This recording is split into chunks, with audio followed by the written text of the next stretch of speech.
Hello, classmates. Thank you for taking the time to view my video this week. Alex Liga here. Please forgive me if I sound a little hoarse or need to take a drink midway through this. I've contracted bronchitis. I'm on take number 8 for this video, so my voice is quickly giving out on me. So this week, I want to take the opportunity to talk to you about Elizabeth Betsy Ross. She is the,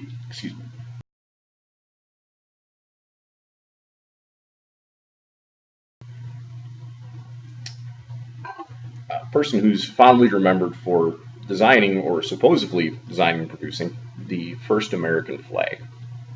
Now her rise to fame didn't start during her lifetime. It was when her grandson, William J. Canby, started to retell stories of Betsy Ross's daughter, with who Betsy Ross lived with towards the end of her life after the death of her third husband. And through all these interviews and affidavits and everything that he could gather up for the time, Mr. Canby, for 1870 standards, compiled quite a bit of evidence for it in his favor. And it started this narrative that in June of 1776, George Washington and 2 other members of the Continental Congress visited his grandmother at the shop on Arch Street in Philadelphia, presented the idea for a flag to her. She changed it from 6 points on the star to 5 points, and within a few days, first flag's completed. So this is something that really took root, because I'd like to think, at least, that Betsy Ross was somebody that you could identify with, the story of her. She wasn't a member of a particularly wealthy class or well-to-do.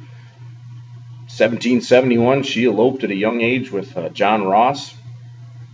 He died in the Revolutionary War. Then she remarries Joseph Ashburn. He also died in the Revolutionary War. In 1783, she settled down with John Claypool. So as a widower from humble upbringings, she had the opportunity. She made this flag. She made the American flag that we all fondly know today.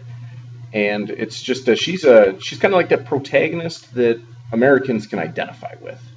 She did something that was so spectacular and has just the most celebrated national symbol. And she started from nothing with this. And it was just a fate of circumstances. And you can look back at all the social history of the Revolutionary War, which Middlecoff does a great job of describing in his chapter outside the campaign. And you could look at the story of, say, Sarah Hodkins from Ipswich, Massachusetts. Husband had gone from 1775 to 1779. They had 2 young kids. If she had been a seamstress in Philadelphia at the time, maybe she was the one who could have made the flag. Or Mary Fish Stillman. Husband was kidnapped. She found a musket ball lodged in his jacket. These are all stories of military wives that were home, and a collection of circumstances happened about her. And it's the same with Betsy Ross. She had the opportunity, and if she did indeed make the first flag, or if not, either way, it's a tradition that, or maybe a tall tale, a folk tale, whatever you'd like to label it as. But it's a patriotic story about a multiple-time widower who was able to gain quite a bit of national popularity long after her death. And it's at least an interesting story, and it passes on a lot of positivity for the opportunities that American women had during the Revolutionary War to contribute. So I hope you enjoyed the video this week. Thank you very much. God bless.